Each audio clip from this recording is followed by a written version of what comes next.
Assalamualaikum semuanya. Semoga kalian semua dalam keadaan sehat dan dilancarkan rezekinya. Amin ya robbal alamin.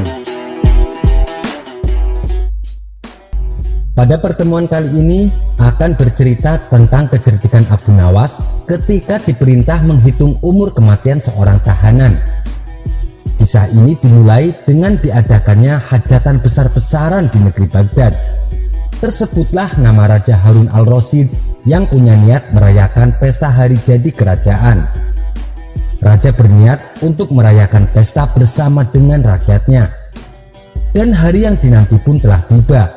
Rakyat telah berkumpul di depan istana kerajaan. Setelah beberapa saat rakyat menunggu, akhirnya sang raja menyampaikan pidatonya. Wahai rakyatku, dengarkanlah. Hari yang penuh bahagia ini, aku akan memberikan hadiah kepada fakir miskin. Bukan hanya itu saja, aku juga akan memberi pengampunan bagi para tahanan, yaitu berupa keringanan hukuman. Bagi mereka yang telah menjalani hukuman penjara, akan mendapatkan potongan masa tahanan, setengah dari sisa hukuman yang akan ia jalani. Mendengar itu, rakyat sangat gembira dan bersuka cita, diiringi riuhnya tepuk tangan. Terlihat jelas gelak tawa dan wajah ceria rakyatnya saat mereka menyantap makanan dan minuman yang telah disiapkan untuk acara pesta tersebut. Beberapa saat kemudian, acara dilanjutkan dengan pemberian hadiah yang dilaksanakan oleh para pegawai kerajaan. Hadiah bingkisan sembako diberikan kepada fakir miskin. Setelah semua fakir miskin mendapatkan bagiannya, kemudian baginda memanggil para tahanan satu persatu. Giliran pertama jatuh kepada seorang tahanan yang bernama Sofyan. Maka raja mengajukan pertanyaan. Siapa namamu? Tanya sang raja. Nama hamba Sofyan Paduka Yang Mulia, jawab tahanan tersebut. Sofyan, berapa lama hukuman yang telah divonis untukmu? Tanya baginda raja. Hamba divonis selama 2 tahun penjara Paduka Yang Mulia, jawab Sofyan. Berapa lama kamu sudah melewati hukuman itu? Tanya raja kembali. Hari ini terhitung 1 tahun baginda Yang Mulia, jawab Sofyan. Wahai Sofyan, ketahuilah, karena hari ini adalah hari bahagia untuk semua rakyat Baghdad, maka sisa hukumanmu yang tinggal setahun aku potong setengahnya. Jadi kamu hanya akan menjalani 6 bulan penjara, ujar baginda raja. Terima kasih Paduka Yang Mulia, jawab Sofyan dengan penuh gembira. Selanjutnya tahanan kedua dipanggil menghadap baginda raja. Siapa namamu? Tanya baginda raja. Nama saya Ali Paduka Yang Mulia. Wahai Ali, berapa tahun hukuman yang telah dijatuhkan kepadamu? Dengan wajah sedih, Ali pun menjawab, hamba divonis hukuman seumur hidup hamba Paduka Yang Mulia. Jawaban Ali membuat baginda bingung bagaimana cara memutuskan. Sedangkan ia sudah berjanji akan mengurangi setengah dari sisa hukuman yang akan dijalani. Akan tetapi baginda tidak tahu kapan Ali akan meninggal. Dalam kebingungannya itu, tiba-tiba baginda teringat si cerdik Abu Nawas. Ia pasti bisa menyelesaikan masalah yang rumit ini. Prajurit, panggil Abu Nawas ke sini secepatnya, perintah baginda raja. Tidak berapa lama, Abu Nawas yang juga ikut hadir di acara itu segera maju ke depan untuk menghampiri baginda raja. Wahai Abu Nawas, aku sebagai raja kalian harus bertindak adil terhadap keputusanku. Aku harus memberi keringanan hukuman kepada Ali. Namun bagaimana aku tahu sisa umur Ali? Sekarang beri aku nasihat terbaikmu. Bagaimana cara mengampuni Ali terkait sisa masa tahanannya? Pinta sang raja. Sejenak Abu Nawas terdiam. Ia pun juga merasa bingung. Sebab tidak ada seorang pun yang bisa tahu kematian orang lain. Jangankan kematian orang lain, kematiannya sendiri pun tidak akan bisa tahu, karena itu sudah menjadi rahasia Allah. Kemudian Abu Nawas memejamkan matanya. Setelah lama berpikir, Tiba-tiba keluar ide yang cemerlang dari otak seorang Abu Nawas. "Saya tahu caranya, Baginda yang mulia. Itu mudah saja." Seketika Baginda langsung kegirangan. "Apa itu caranya? Cepat katakan," desak Baginda Raja. "Paduka tahu kan cara berpuasanya Nabi Daud?" tanya Abu Nawas. "Iya, saya tahu. Sehari puasa, sehari tidak. Sekarang puasa, besoknya tidak. Besoknya puasa lagi, lalu besoknya lagi tidak puasa, dan seterusnya. Tapi apa hubungannya dengan solusi masalah ini?" tanya Baginda heran. Abu Nawas lalu menjelaskan, "Justru itu solusi yang tepat untuk Ali, Baginda yang mulia. Sehari di penjara, sehari tidak. Sekarang di penjara, besoknya tidak, dan begitu seterusnya. Hal ini berlaku sepanjang hidup Ali." Baginda Raja pun tertegun dengan solusi yang Abu Nawas jelaskan. "Kamu memang benar-benar cerdas, Abu Nawas. Sebagai rasa terima kasihku, kamu saya kasih hadiah sekantong keping emas." Setelah acara pesta bubar, Abu Nawas pun pulang dengan membawa hadiah dari sang raja. Kisah selanjutnya. Seperti biasa, Raja Harun al-Rasyid lagi-lagi memberikan misi mustahil kepada Abu Nawas. Ia tak bosan-bosannya mengetes kecerdikan Abu Nawas. Kali ini ia meminta sesuatu yang tak wajar. Raja meminta Abu Nawas untuk pergi ke bulan. Padahal zaman itu belum ada teknologi canggih, belum ada mobil, belum ada motor, apalagi pesawat antariksa. Jadi jelas jika misi itu hanya untuk menguji kecerdikan Abu Nawas saja. "Pergi ke bulan?" tanya Abu Nawas kaget. "Ya Abu, saya tahu kau adalah seorang pria yang pintar. Kau harus dapat pergi ke bulan," jawab sang raja. "Oke, saya akan pergi ke sana besok sore yang mulia," jawab Abu Nawas dengan cepat. Raja pun terkejut. Ia tak menyangka bahwa Abu Nawas mengiyakan tantangannya itu. Lalu sang raja bertanya, "Dari mana kamu akan pergi, wahai Abu Nawas?" "Dari rumahku yang mulia," jawab Abu Nawas. "Baiklah, besok malam saya akan pergi ke rumahmu untuk melihatmu pergi ke bulan," kata sang raja. Malam itu raja beserta para menterinya pergi ke rumah Abu Nawas. Bulan purnama bersinar dengan terang. Bintang-bintang menyebar berkilauan di seluruh penjuru langit. Ketika raja dan para menterinya tiba di rumah Abu Nawas sudah tidak ada di rumah. Mereka hanya bertemu dengan istrinya. "Di mana Abu Nawas?" tanya sang raja. "Dia baru berangkat ke bulan yang mulia. Dia berkata kalau akan segera kembali," jawab istri Abu Nawas. "Bagaimana cara Abu Nawas pergi ke bulan?" tanya salah satu menteri penasaran. "Dia memanjat pohon palem di sebelah sana dan akan kembali melalui pohon palem itu juga," jawab sang istrinya Abu Nawas. Raja dan para menteri kemudian menghampiri pohon palem yang ditunjukkan istrinya. Terlihat bayangan seseorang yang sedang turun dari pohon itu. "Apakah itu kau, Abu Nawas?" tanya sang raja. "Iya, ini saya Abu Nawas, Baginda," jawab Abu Nawas.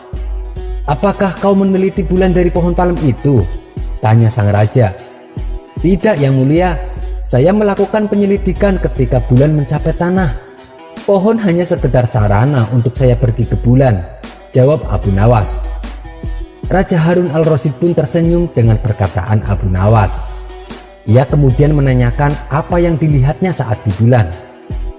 "Hanya tanah dan gunung-gunung, tidak ada tumbuhan di sana," kata Abu Nawas. "Kalau Baginda tak percaya, saya punya banyak saksi. Bukan hanya satu atau dua saksi, tapi ribuan saksi," sambung Abu Nawas. "Siapa saksimu?" tanya sang raja. "Bintang-bintang di langit adalah saksiku. Anda bisa langsung menanyakannya kepada mereka." Mendengar jawaban itu, raja pun tertawa. "Mengapa kau tak menunggu kami menyaksikan kau pergi ke bulan?" tanya sang raja.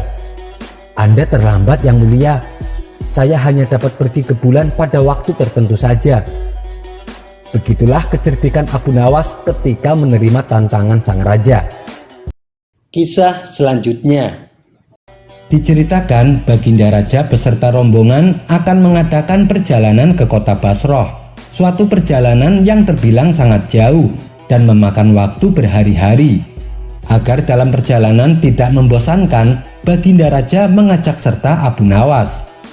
Ketika melintasi sebuah kampung, ada lelaki berkuda yang menghentikannya. Dia adalah lelaki Badui yang hidup di pedalaman dan tidak tahu arah jalan. "Ampun Paduka yang mulia, hamba dengar Paduka akan ke kota Basroh. Bolehkah saya ikut? Kebetulan saya juga mau ke sana," kata Badui tersebut. "Oh, silahkan," balas Baginda Raja. Badui itu pun merasa senang. Menurutnya, dengan bersama rombongan kerajaan, perjalanannya akan menjadi aman. Tidak akan ada perampok yang berani menghadang dan tidak akan tersesat jalan. Tetapi yang membuat Baginda Raja risih, selama dalam perjalanan, si Badui mengendarai kudanya berdampingan tepat di sampingnya. Lalu salah satu prajurit pengawal segera menegurnya. "Kau jalan di barisan belakang, jangan di sini." Namun si Badui menolaknya. "Kau siapa? Kenapa melarangku?" tanya si Badui. "Saya prajurit pengawal, saya yang seharusnya di sini." "Apa itu prajurit pengawal?" tanya Badui kembali. "Orang yang menjaga keselamatan raja," jawab si prajurit. "Oh, saya juga ingin perjalanan saya selamat, jadi saya harus berjalan di samping raja," balas si Badui. Karena si Badui keras kepala, pengawal tersebut minta bantuan sang menteri. Kemudian sang menteri pun menghampirinya. "Maaf, kamu tidak seharusnya berada di sini. Kamu sebaiknya berjalan di barisan belakang," kata sang menteri. "Siapa juga kamu? Kenapa ikut-ikutan melarang saya?" tanya si Badui. "Saya ini menteri istana," jawab sang menteri. "Menteri? Apa itu menteri?" tanya si Badui. "Menteri adalah pembantu raja yang bertugas menangani urusan kerajaan," jawab sang menteri. "Oh, cuma pembantu, tak kira siapa. Sudahlah, jangan ngatur-ngatur saya. Pokoknya aku mau berjalan di tempat paling depan bersama Baginda Raja," ujar si Badui. Sang menteri pun juga kewalahan menghadapinya. Baginda Raja yang sedari tadi memperhatikan hanya tersenyum menyaksikan keberanian si Badui. Hingga akhirnya datanglah Abu Nawas menghampirinya. "Tuan, sebenarnya Tuan mau kemana?" tanya Abu Nawas. "Aku mau ke kota Basroh," jawab si Badui. "Oh, ngomong dong dari tadi, yang di barisan depan ini menuju kota Damaskus. Kalau yang menuju Basroh jalannya di barisan belakang," tutur Abu Nawas. Mendengar itu si Badui ngomel-ngomel kepada pengawal dan menteri yang menegurnya.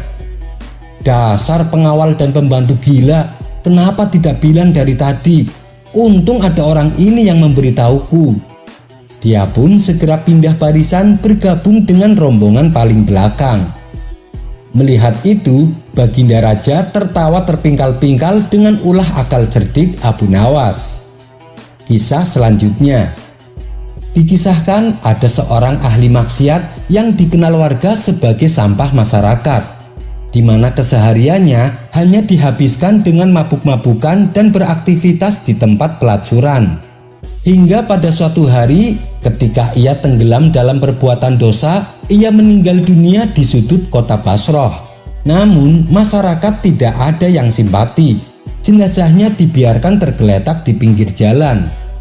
Dan ketika akan dimakamkan, tidak ada seorang pun yang mau mengusung jenazahnya, termasuk kerabatnya sendiri. Tidak ada jalan lain bagi istri almarhum kecuali membayar 2 orang warga untuk membawakan jenazah suaminya ke pemakaman. Bahkan saat akan memasuki masjid untuk disolatkan, para warga keberatan dan menolaknya. Istri almarhum pun kemudian memutuskan untuk melanjutkan prosesi pengurusan jenazah. Ia lalu membawa jenazah suaminya langsung menuju ke pemakaman. Setibanya di pemakaman, istri almarhum mendapati seseorang yang seakan telah menunggu lama jenazah suaminya. Ternyata dia adalah waliullah yang dikenal penduduk sebagai ulama yang zuhud dan mempunyai banyak karomah. Waliullah ini menghabiskan waktunya hanya beruzlah di sebuah bukit di tepi kota. Uzlah adalah mengasingkan diri dari orang-orang.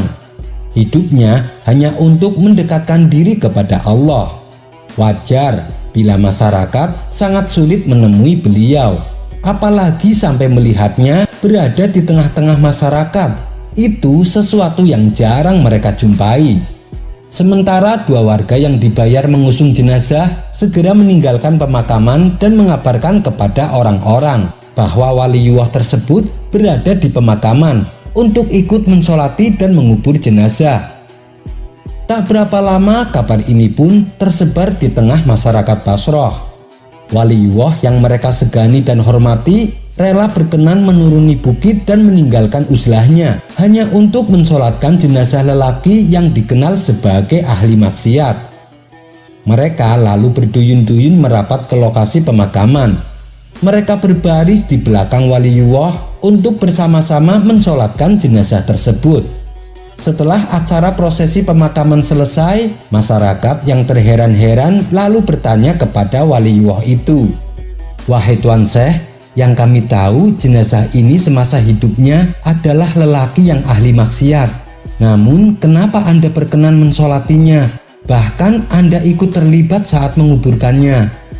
Waliullah tersebut menjawab, "Dalam mimpi aku mendengar suara dari langit. Turunlah, temui jenazah fulan. Kamu akan melihat jenazah yang tidak diiringi siapapun kecuali istrinya. Solatkanlah jenazahnya, karena sesungguhnya ia telah diampuni." Ketika mendengar jawaban waliullah itu, masyarakat Basrah merasa bersalah dan meminta maaf kepada istri almarhum. Sedangkan waliullah ini juga belum mengerti persis alasan pengampunan Allah terhadap jenazah laki-laki tersebut. Beliau lalu memanggil istri almarhum untuk menggali keterangan perihal apa yang diamalkan oleh almarhum suaminya. Istri almarhum pun memulai ceritanya bahwa suaminya semasa hidup sebagaimana dikenal masyarakat Basrah. Ia menghabiskan waktu sepanjang hari di tempat pelacuran dan mabuk-mabukan. "Coba kau ingat-ingat, kebaikan kecil apa yang pernah dilakukan almarhum suamimu?" tanya waliullah itu.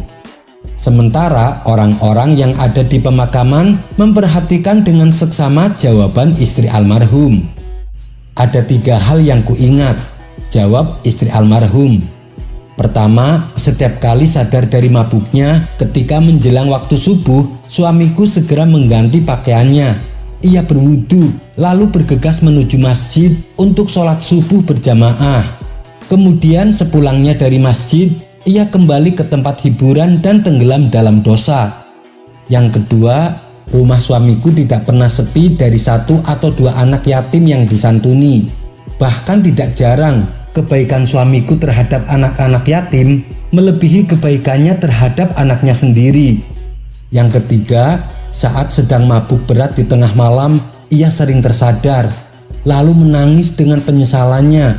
Ia pun bermunajat kepada Allah, 'Wahai Tuhan pemilik sudut-sudut neraka jahanam, apakah engkau akan memenuhi sudut-sudut jahanam itu dengan raga yang hina ini?' Itulah 3 kebaikan yang sering aku lihat pada diri suamiku ketika ia masih hidup," tutur istri almarhum. Mendengar keterangan istri almarhum, hilanglah rasa penasaran yang menghinggap pada diri waliullah itu, sekaligus membuat takjub seluruh masyarakat kota Basrah. Kisah ini terdapat dalam kitab Ihya Ulumuddin karya Imam Al-Ghazali. Dari kisah di atas mengandung pelajaran supaya kita tidak mudah menganggap orang-orang yang berbuat maksiat adalah orang yang tercela. Sebab kita tidak pernah tahu, bisa saja di balik perbuatannya tersebut ternyata dia sering menangisi dosa-dosanya. Wallahu a'lam bishawab. Kisah selanjutnya. Persoalan yang dihadapi Abu Nawas seakan tiada habisnya. Pada cerita yang lalu, Baghdad dipimpin oleh gubernur yang kejam. Tapi berkat kecerdikan Abu Nawas, gubernur tersebut akhirnya dipecat dari jabatannya. Dan kini Baginda Raja menunjuk gubernur yang baru.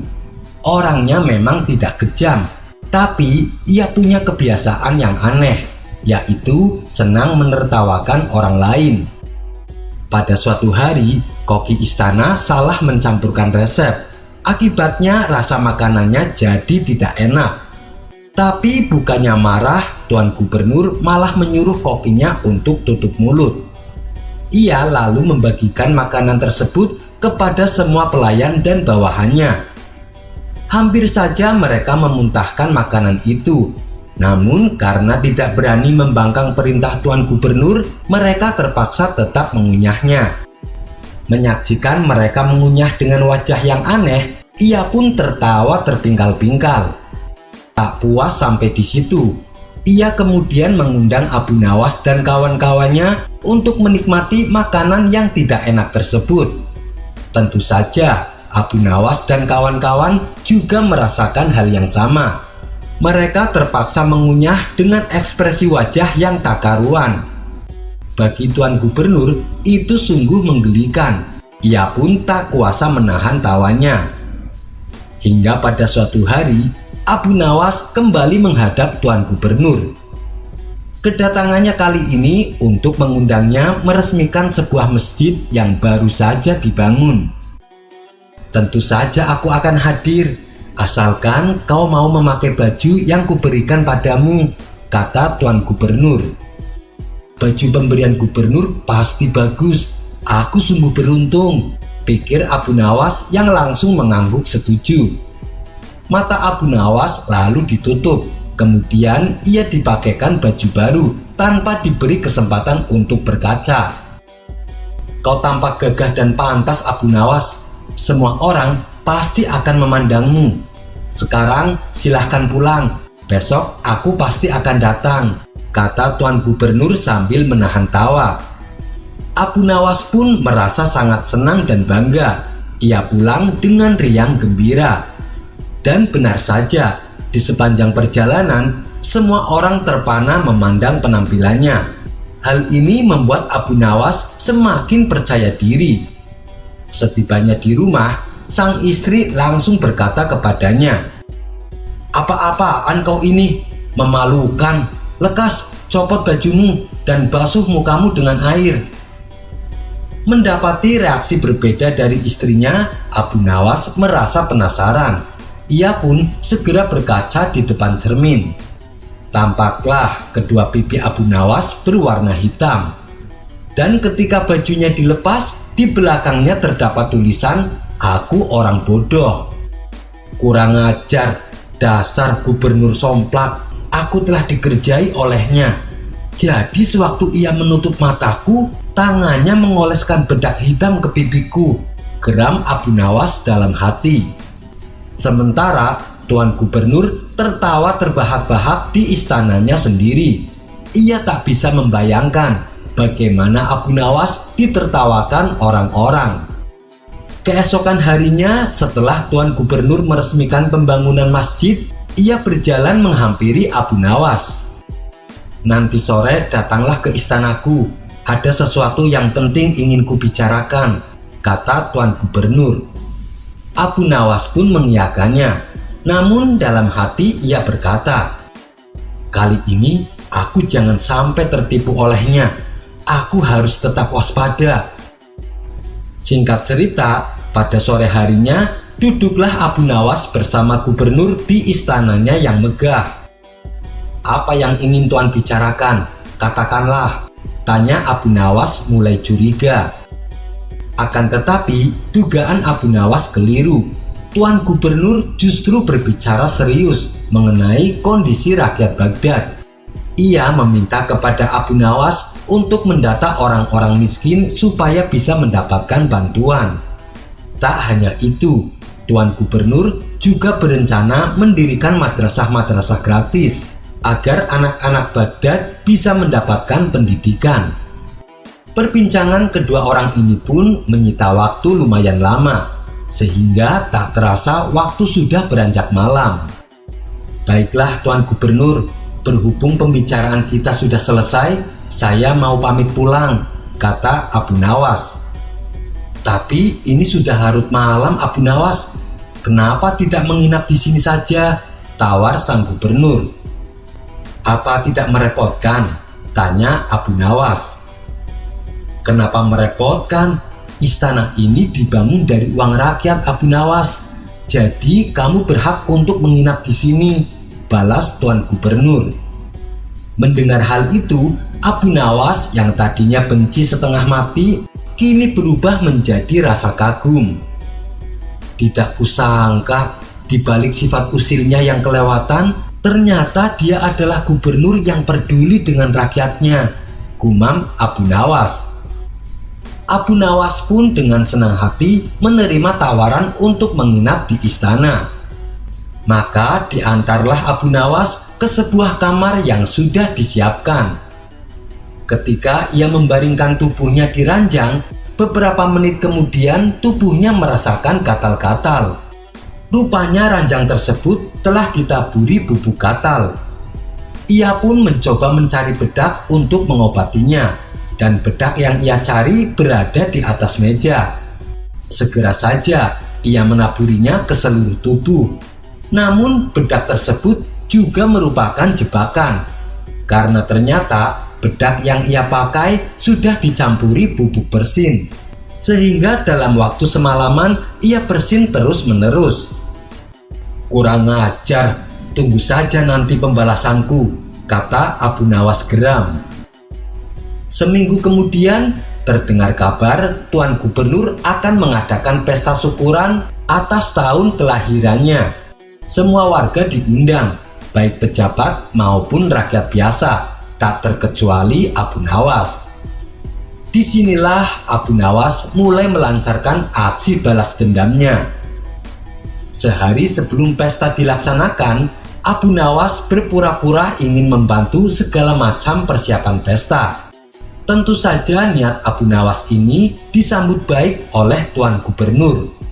Dan hari yang dinanti-nanti pun telah tiba.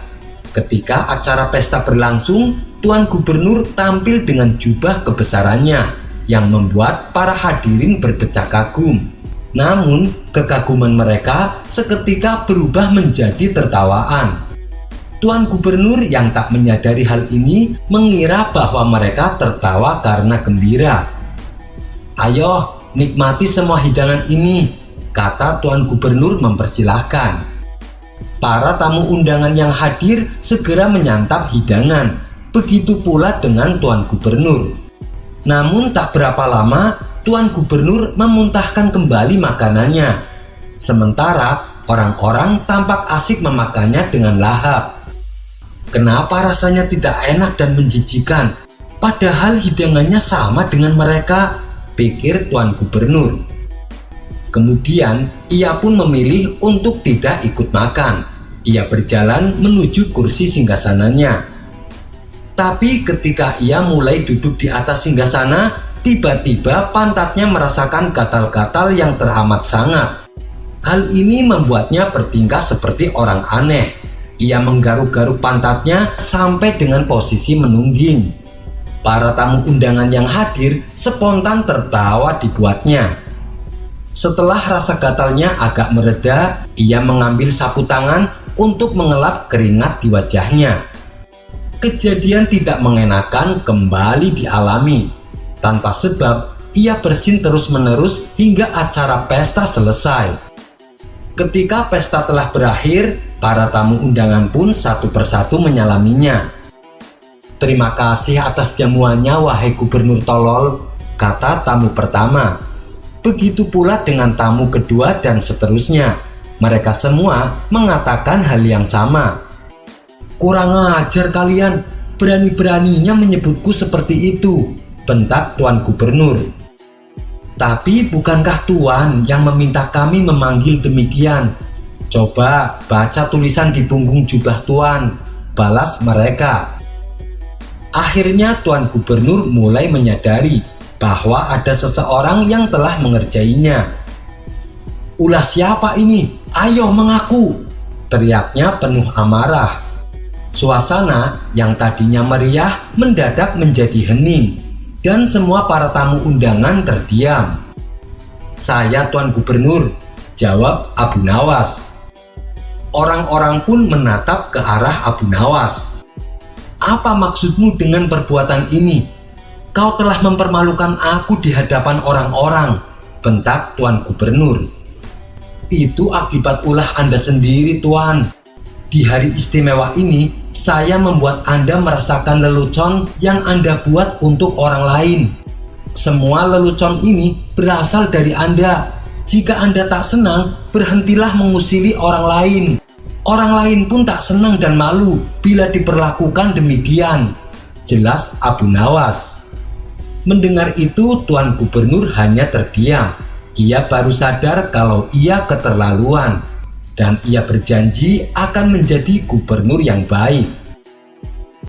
Kisah selanjutnya diceritakan Abu Jahil tinggal berdekatan dengan rumah Abu Nawas. Abu Jahil ini terkenal sangat pelit. Ia terbiasa memanfaatkan barang orang lain, termasuk meminjam keledai milik Abu Nawas. Karena seringnya meminjam keledai, Abu Nawas sampai berkata, "Hei Abu Jahil, ambil saja keledai ini untukmu. Anggap saja sebagai hadiah dariku." Mendengar itu, Abu Jahil pun tertawa. "Ngapain aku harus memiliki keledai? Aku hanya mengambilnya ketika perlu. Jadi aku tidak usah repot menanggung biaya makannya," balas Abu Jahil. Begitulah sifat Abu Jahil. Saking pelitnya, ia bahkan tidak mau memelihara keledai. Suatu ketika, Abu Jahil jatuh sakit. Ia sudah berobat kemana-mana, tapi penyakitnya tak kunjung sembuh. Ia pun lalu meminta nasihat dari Abu Nawas. "Tolonglah Abu, apa yang harus aku lakukan agar bisa sembuh?" ucap Abu Jahil. "Begini Abu Jahil, mungkin penyakitmu ini karena akibat sifatmu sendiri.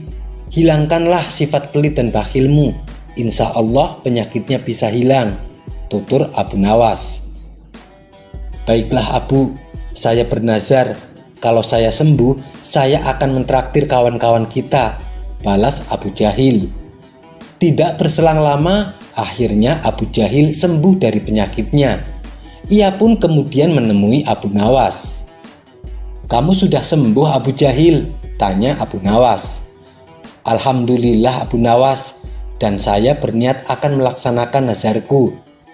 Mari Abu Nawas, kita undang kawan-kawan kita untuk makan-makan di rumahku," ajak Abu Jahil. Kemudian dengan ditemani Abu Nawas, Abu Jahil mengelilingi seluruh pelosok kampung untuk mengundang kawan-kawannya. Setelah malam tiba, kawan-kawannya sempat ragu untuk datang, sebab mereka tahu Abu Jahil orangnya sangat pelit. Namun Abu Nawas meyakinkan mereka kalau kali ini Abu Jahil benar-benar akan mentraktirnya makan. "Kenapa kau begitu yakin Abu Nawas? Kamu kan tahu sendiri dia pelitnya minta ampun," tanya salah satu dari mereka. "Karena ini adalah nazar yang dia ucapkan sewaktu sakit," jawab Abu Nawas. Maka mereka pun bersedia mendatangi undangan Abu Jahil. Sesampainya di rumah Abu Jahil, mereka melihat berbagai macam hidangan lezat sudah tersedia di meja makan. Ada ayam kalkun, ada daging sapi, dan masakan daging puyuh kesukaan Abu Nawas. Mereka lalu dipersilahkan masuk oleh pelayannya Abu Jahil dan dipersilahkan duduk di depan meja makan. "Kamu benar Abu Nawas, ternyata Abu Jahil sudah berubah," celetuk salah satu kawannya. Abu Nawas sepertinya sudah tidak sabar ingin segera menyantap hidangan di depannya. Namun si pelayan mengatakan supaya menunggu kedatangan Abu Jahil. Tidak lama kemudian datanglah Abu Jahil. Ia segera duduk di kursi yang sudah disediakan. Untuk menghormati tuan rumah, mereka menunggu Abu Jahil yang mengambilnya terlebih dahulu. Ketika Abu Jahil mencicipi masakan daging sapi, ia langsung berteriak, "Hei pelayan, kamu bodoh ya? Kenapa masakan daging sapi ini tidak dikasih garam?" masukkan kembali ke dalam, perintah Abu Jahil. Si pelayan segera mengambil daging sapi dan membawanya masuk. Kemudian Abu Jahil mencicipi ayam kalkun. Ia pun kembali berteriak, "Hai pelayan, kenapa masakan daging kalkun ini kebanyakan kecap? Rasanya kan jadi tidak enak. Masukkan kembali ke dalam," perintah Abu Jahil. Si pelayan kembali mengambil masakan ayam kalkun dan membawanya masuk. Begitulah seterusnya. Satu persatu hidangannya lenyap dari meja makan. Abu Nawas dan kawan-kawan merasa kecewa karena dipermainkan oleh Abu Jahil. "Oh, jadi begini caramu Abu Jahil," pikir Abu Nawas. Kini yang di meja tinggal tersisa satu hidangan, yaitu hidangan daging burung puyuh, di mana itu adalah makanan kesukaan Abu Nawas. Ketika Abu Jahil hendak mencicipinya, Abu Nawas langsung mencegahnya. "Hei Abu Jahil, apa kau tidak tahu daging puyuh kalau dimakan suka bergerak-gerak? Saya khawatir mengandung racun." Mendengar itu Abu Jahil jadi merinding. "Masa sih Abu Nawas? Kamu jangan mengada-ada," ucap Abu Jahil. "Silahkan coba sendiri kalau tidak percaya," balas Abu Nawas. Abu Jahil jadi ragu untuk mencicipi masakan daging burung puyuh. Ia pun menyuruh Abu Nawas untuk melakukannya. "Coba Abu Nawas, aku ingin lihat apakah perkataanmu benar. Coba kau makan daging puyuh itu," pinta Abu Jahil. "Baik, aku akan membuktikannya," timpal Abu Nawas. Abu Nawas lalu mengajak kawan-kawannya untuk bersama menyantap hidangan daging burung puyuh. Tidak terasa masakan daging puyuh di meja sudah habis tak tersisa. Sementara Abu Jahil hanya melongo melihat itu. "Hei Abu Nawas, kau bilang daging puyuhnya bergerak-gerak. Mana buktinya? Kamu membohongiku ya?" kata Abu Jahil emosi. "Hei Abu Jahil, coba kau perhatikan mulutku. Bukankah dia bergerak-gerak saat aku kunyah?" balas Abu Nawas sambil menunjukkan mulutnya. "Kalau itu sih semua makanan juga bergerak-gerak saat dikunyah. Yang aku maksud, tadi kau bilang daging burung puyuhnya bisa bergerak sendiri," tanya Abu Jahil penasaran. "Yang bilang bisa bergerak sendiri siapa Abu Jahil? Aku kan tadi bilang daging puyuh kalau dimakan bisa bergerak-gerak," ujar Abu Nawas. Akhirnya Abu Nawas dan kawan-kawan pulang dengan keadaan perut kenyang. Sementara Abu Jahil merasa rugi karena memberikan makanan kepada Abu Nawas dan kawan-kawan. Dalam perjalanan pulang, Abu Nawas berkata kepada kawan-kawannya, "Kalau orang pelit harus disiasati biar kapok." Mereka pun tertawa mendengar ucapan Abu Nawas. Kisah selanjutnya. Diceritakan Gubernur Baghdad yang telah sekian lama menjabat datang ke istana menemui Baginda Raja. Kedatangannya tersebut untuk mengajukan supaya dicopot dari jabatannya dan diganti dengan orang lain. "Paduka yang mulia, saya ingin mengundurkan diri," kata gubernur. "Kenapa? Apakah gajimu kurang besar?" tanya Baginda Raja. "Bukan Paduka, gaji saya sudah lebih dari cukup," jawab gubernur. "Lalu apa alasannya? Kenapa tiba-tiba ingin mundur?" tanya Baginda Raja kembali. "Ampun Paduka yang mulia, umur saya sudah semakin tua. Sudah saatnya jabatan gubernur dipercayakan kepada yang lebih muda," jawab gubernur. "Tapi belum ada yang pantas menjabat gubernur selain kamu. Bertahanlah untuk beberapa tahun ke depan sampai saya sudah mendapatkan penggantimu," pinta Baginda Raja. "Saya sudah tidak mampu mengemban amanah ini.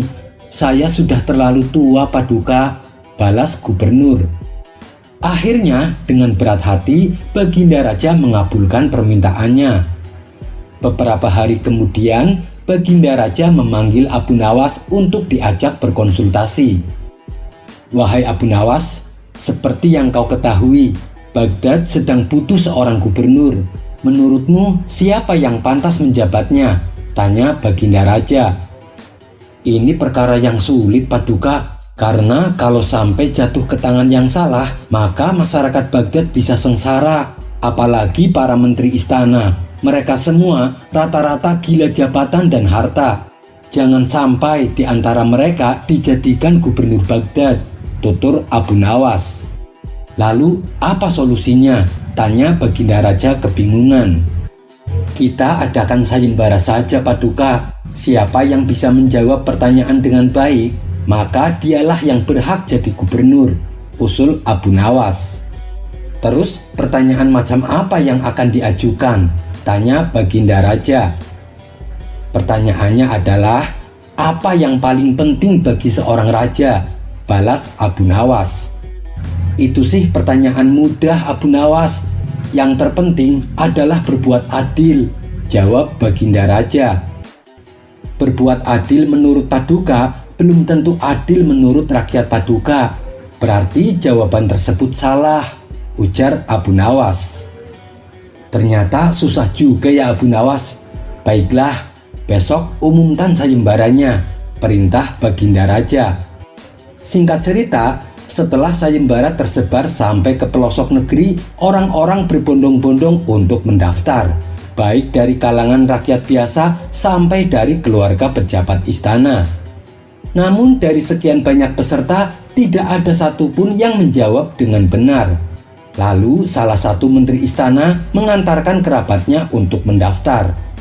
Paduka yang mulia, kerabat saya ini orang pintar dan jujur. Dia pasti pantas untuk dijadikan gubernur, ujar sang menteri. Sesuai persyaratan, kalau bisa menjawab pertanyaanku dengan benar, maka akan saya jadikan gubernur, balas Baginda Raja. Kemudian kerabat sang menteri menghadap Baginda Raja untuk menjawab pertanyaan. Menurutmu, apa yang paling penting bagi seorang raja? Tanya Baginda Raja. Yang terpenting adalah kewibawaan dan pasukan yang kuat dan istana yang megah, supaya negeri lain tidak meremehkan, jawabnya. Bagaimana Abu Nawas? Apakah jawabannya benar? Tanya Baginda Raja kepada Abu Nawas yang setia mendampingi. Salah, Paduka. Apa gunanya istana megah dan pasukan kuat, tapi hatinya tidak tenang karena selalu was-was akan diserbu negeri lain, jawab Abu Nawas. Peserta tersebut maka dinyatakan gagal. Kemudian datang lagi menteri yang lain dengan membawa kerabatnya untuk mendaftar. Menurutmu, apa yang paling penting bagi seorang raja? Tanya Baginda Raja. Seorang raja harus tegas dan berani agar disegani oleh siapapun, jawabnya. Bagaimana Abu Nawas? Apa pendapatmu? Tanya Baginda Raja. Salah, Paduka. Karena dengan sikap seperti itu, kalau hatinya jahat malah bisa bikin rakyat sengsara, karena ia bisa menaikkan upeti seenaknya dan mengintimidasi rakyatnya, yang akhirnya akan timbul pemberontakan di mana-mana, jawab Abu Nawas. Peserta itu pun dianggap gagal. Tidak lama kemudian, tiba-tiba datanglah seorang pemuda desa dengan penampilan sederhana. Kehadiran si pemuda membuat para menteri istana memandangnya sebelah mata. Bahkan ada yang saling berbisik mengejek. Kamu mau ikut sayembara? Tanya Baginda Raja kepada si pemuda. Iya, Paduka. Itu pun kalau Paduka berkenan, jawab si pemuda. Siapa saja boleh ikut, asal bisa menjawab pertanyaanku. Apakah kau yakin bisa? Tanya Baginda Raja. Insya Allah, Paduka, bila Allah menghendaki, maka saya akan menjawabnya dengan benar, balas si pemuda.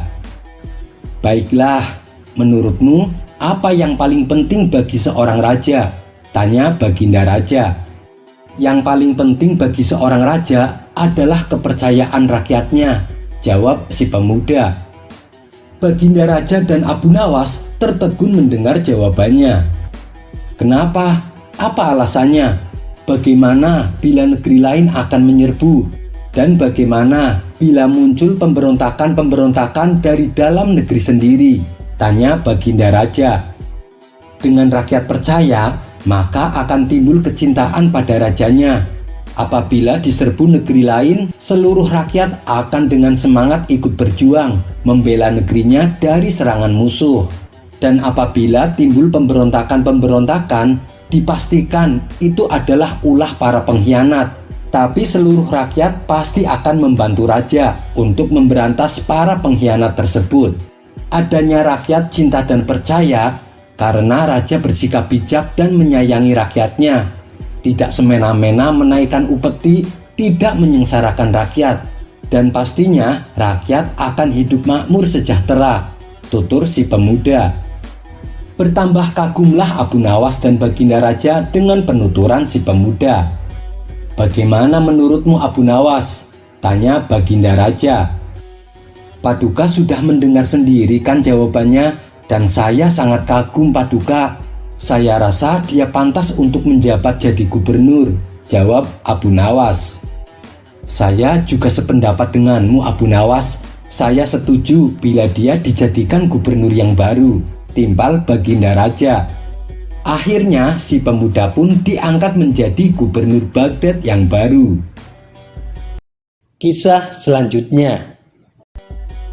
Dikisahkan ada seorang pencuri yang selalu membuat resah di pasar. Banyak para pedagang dibuat kesal dengan ulah pencuri ini.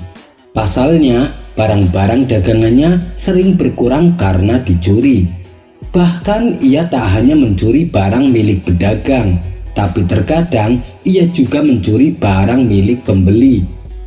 Dan yang sering menjadi korban adalah Tuan Hamid, seorang pedagang yang mempunyai toko di pasar. Meskipun berulang kali tertangkap basah, namun si pencuri tak pernah jera. Orang-orang di pasar sebenarnya sudah geram dan ingin menghukumnya. Tapi melihat kondisi tangan kanannya buntung, mereka pun merasa iba dan hanya memberinya teguran. Dengan kekurangannya inilah justru dimanfaatkan si pencuri untuk selalu mengulangi perbuatannya. Lama-kelamaan, orang-orang di pasar tak tahan dengan perilakunya. Tapi mereka bingung bagaimana caranya supaya membuat si pencuri jera. Akhirnya, pada suatu hari, si pencuri kembali tertangkap basah. Ia mencuri barang dagangan milik Tuan Hamid. Orang-orang di pasar pun langsung membawanya ke hadapan Abu Nawas. "Bagaimana ini Tuan Abu? Apa yang harus kita perbuat terhadap pencuri ini?" tanya mereka. "Kenapa tidak kalian bawa saja ke pengadilan? Biar Tuan Hakim yang memutuskan hukumannya," ujar Abu Nawas. Akan tetapi orang-orang menolak saran tersebut, karena bagaimanapun mereka tidak tega bila si pencuri harus mendekam di penjara. Alasannya mereka kasihan karena si pencuri buntung tangannya. Mereka hanya ingin supaya Abu Nawas membuat si pencuri menjadi jera atas perbuatannya. Abu Nawas lalu bertanya kepada Tuan Hamid selaku korban pencurian, "Berapa kerugian yang kau alami?" Tuan Hamid menjawab, "Kerugiannya sih tidak seberapa, tapi dia mencurinya hampir setiap hari." Kemudian Abu Nawas bertanya kepada si pencuri, "Sudah berapa kali kau tertangkap?" Si pencuri dengan santainya menjawab, "Sudah sering Tuan Abu." "Oh begitu, karena kau telah melakukan banyak kesalahan, maka aku akan memberimu hukuman," kata Abu Nawas. "Hukuman? Hukuman apa?" tanya si pencuri terkejut. "Hukumannya yaitu 100 kali cambukan," jawab Abu Nawas. Sontak si pencuri langsung ketakutan. "Apa Tuan Abu tega? Saya ini orang cacat Tuan Abu. Lihatlah, tangan kanan saya buntung," balas si pencuri. "Jangan khawatir, saya akan berbuat seadil-adilnya. Hukumannya nanti dibagi 2 dengan Tuan Hamid," timpal Abu Nawas. "Maksudnya bagaimana Tuan Abu?" tanya si pencuri tak mengerti. 100 cambukan yang akan kau terima akan dibagi 2 dengan Tuan Hamid. Jadi masing-masing mendapat 50 cambukan, jelas Abu Nawas. Mendengar penjelasan tersebut, dalam hati si pencuri berkata, asik, dengan adanya hukuman ini tidak akan ada lagi korban yang mau melaporkanku, karena sama-sama akan mendapat hukuman, pikirnya. Oh begitu, baiklah saya setuju, sahut si pencuri. Tuan Hamid yang mendengar hal itu tentu saja menolaknya. Adil apanya? Masa aku yang jadi korban harus menerima sebagian hukumannya? Protes Tuan Hamid. Sudah, Anda turuti saja perintahku, balas Abu Nawas. Awalnya Tuan Hamid sangat keberatan, tapi ia menangkap sesuatu yang lain atas rencana Abu Nawas. Kemudian Abu Nawas memberikan cemeti dan meminta Tuan Hamid untuk mencambuk si pencuri sampai 50 kali. Si pencuri pun berteriak kesakitan. Setelah selesai menjalani hukuman, kini giliran si pencuri yang akan mencambuk Tuan Hamid. Kurang ajar, sakit sekali tubuhku, akan kubalas dengan lebih keras lagi, pikir si pencuri sambil menahan rasa sakit. Ia pun segera mengambil cambuk dan hendak membalas perlakuan Tuan Hamid. Namun ketika ia akan melakukan aksinya, Abu Nawas buru-buru mencegahnya. Tunggu dulu, bukankah dari awal aku sudah bilang aku akan berbuat adil terhadap kalian? Tapi kenapa kau melanggarnya? Tukas Abu Nawas. Melanggar bagaimana? Sekarang kan giliranku untuk mencambuknya, balas si pencuri. Iya benar, tapi sewaktu Tuan Hamid mencambukmu, dia memakai tangan kanan. Kenapa kau menggunakan tangan kiri? Itu sama sekali tidak adil, protes Abu Nawas. Terus bagaimana ini? Tangan kanan saya kan buntung Tuan Abu, tanya si pencuri. Aku tidak mau tahu dan aku tidak akan membiarkan kau mencambuk menggunakan tangan kiri, hardik Abu Nawas. Akhirnya si pencuri pun tak bisa berbuat apa-apa. Ia hanya bisa pasrah menerima hukuman yang barusan ia jalani. Hai pencuri, dengar ya, kalau sampai kamu ketahuan mencuri lagi, maka kau akan kembali mendapat hukuman seperti ini, ancam Abu Nawas. Sejak saat itu, si pencuri yang bertangan buntung menjadi jera dan tak lagi berani mencuri. Kisah selanjutnya adalah tukang jahit yang pelit dan pemuda miskin. Kisah selanjutnya. Di suatu pagi yang cerah nan indah, wajah Baginda Raja tampak murung. Baginda Raja mendadak kangen ingin bertemu dengan Abu Nawas. Soalnya sudah beberapa hari ini Abu Nawas tak pernah lagi datang ke istananya. Baginda sudah mencoba beberapa kali mengutus pengawal untuk memanggil Abu Nawas, namun sampai sekarang tak pernah datang juga. Hingga pada hari itu, rindu Baginda Raja tak tertahankan. Ia ingin Abu Nawas segera datang menghibur hatinya yang sedang galau. Setelah lama berpikir mencari cara agar Abu Nawas mau datang ke sini, Baginda Raja akhirnya menemukan ide yang super jahil. Raja kemudian memanggil 3 orang prajurit dan menyuruh mereka pergi ke rumah Abu Nawas. Pengawal, pergilah ke rumah Abu Nawas, beraklah di tempat tidurnya. Kalau kalian berhasil, maka masing-masing akan aku beri uang 1000 dirham, titah Baginda Raja serius. Kendati terasa aneh, tanpa pikir panjang, ketika utusan Baginda Raja tersebut langsung menerima perintah Baginda, mereka pun langsung berangkat menuju ke rumah Abu Nawas. Sementara salah satu menterinya yang mendengar perintah aneh itu mencoba memberanikan diri bertanya kepada Baginda Raja. Maaf Paduka yang mulia, bukankah tugas yang diberikan itu tampak aneh dan menghina? Ujar menteri tersebut.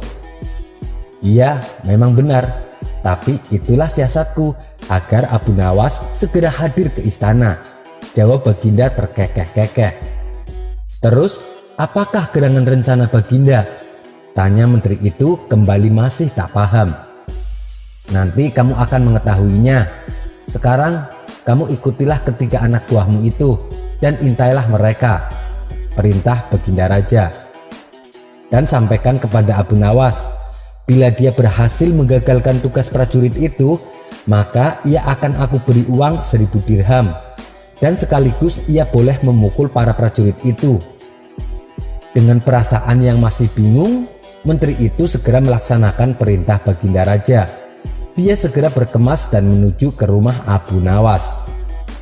Sementara ketika prajurit istana yang sudah berangkat lebih dulu sudah tiba di rumah Abu Nawas, ketiganya langsung mengetuk pintu rumah Abu Nawas. Tak lama setelah itu, Abu Nawas pun membukakan pintu dan bertemu ketiga utusan Baginda Raja. "Hai Abu Nawas, kami diutus oleh Baginda Raja untuk berak di tempat tidurmu. Karena ini adalah perintah Raja, kamu tidak boleh menghalangi kami," kata salah satu prajurit kepada Abu Nawas. Abu Nawas kaget bukan kepalang, tapi ia segera sadar permainan sedang dirancang oleh Baginda Raja. "Oh, silahkan, saya sama sekali tidak keberatan. Silahkan saja kalau kalian mampu melaksanakan perintah Raja," ucap Abu Nawas kemudian. "Betul?" tanya prajurit Raja memastikan. "Iya, silahkan saja," sahut Abu Nawas enteng. Abu Nawas terus mengawasi ketiga prajurit yang beranjak ke tempat tidurnya. Dengan perasaan geram, ia berkata dalam hati, "Betul-betul kelewatan Baginda Raja." Tapi namanya juga Abu Nawas. Ia punya 1001 akal untuk menggagalkan tindakan bodoh ketiga prajurit itu. Setelah berpikir beberapa saat, Abu Nawas akhirnya menemukan cara untuk menggagalkan tugas para utusan tersebut. Dan ketika para utusan hendak bersiap-siap berak, mendadak Abu Nawas berkata dari balik jendela kamar, "Hei para prajurit, ada yang lupa saya sampaikan kepada kalian," kata Abu Nawas. "Apa itu wahai Abu Nawas?" tanya salah satu dari mereka. "Saya ingatkan supaya kalian jangan melebihi perintah Baginda Raja. Jika kalian melanggar, saya akan pukul kalian dengan pentungan kayu. Dan setelah itu saya akan laporkan kepada Baginda bahwa kalian melanggar perintahnya," ancam Abu Nawas. Ia kemudian mengambil pentungan kayu yang ada di dapur dan kembali ke jendela kamarnya untuk mengawasi para prajurit itu. "Ingat, perintah Raja hanya berak saja, tidak boleh lebih dari itu," ujar Abu Nawas sambil memegang pentungan kayunya. "Tentu saja dong Abu Nawas, jangan khawatir," jawab mereka. "Aku ulangi lagi ya, hanya berak saja, tidak boleh lebih. Ingat, tidak boleh kencing, tidak boleh buka celana, dan tidak boleh cebok. Hanya berak saja," tegas Abu Nawas. "Loh, mana mungkin? Itu tidak mungkin Abu Nawas. Kami juga harus buka celana dan kencing di sini," protes salah satu prajurit. "Aku akan pukul kalian sekeras-kerasnya jika kalian melebihi dari perintah Baginda Raja," sahut Abu Nawas kembali mengancam. Ketiga prajurit utusan Baginda Raja tersebut hanya bisa saling pandang kebingungan dengan ucapan Abu Nawas. Di tengah kebingungan tersebut, tiba-tiba ada suara yang memanggil Abu Nawas dari luar rumah.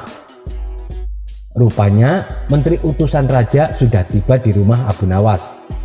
Melihat kedatangannya, Abu Nawas dan ketiga prajurit segera berkumpul untuk menghadapnya. Menteri itu kemudian berkata, "Aku sudah mendengar perdebatan kalian. Begini Abu Nawas, Baginda Raja memang memerintahkan para prajurit itu untuk berak di tempat tidurmu. Tapi jika mereka berhasil, masing-masing akan mendapatkan 1000 dirham. Kalau mereka gagal, maka engkau boleh memukul mereka sesuka hatimu Abu Nawas."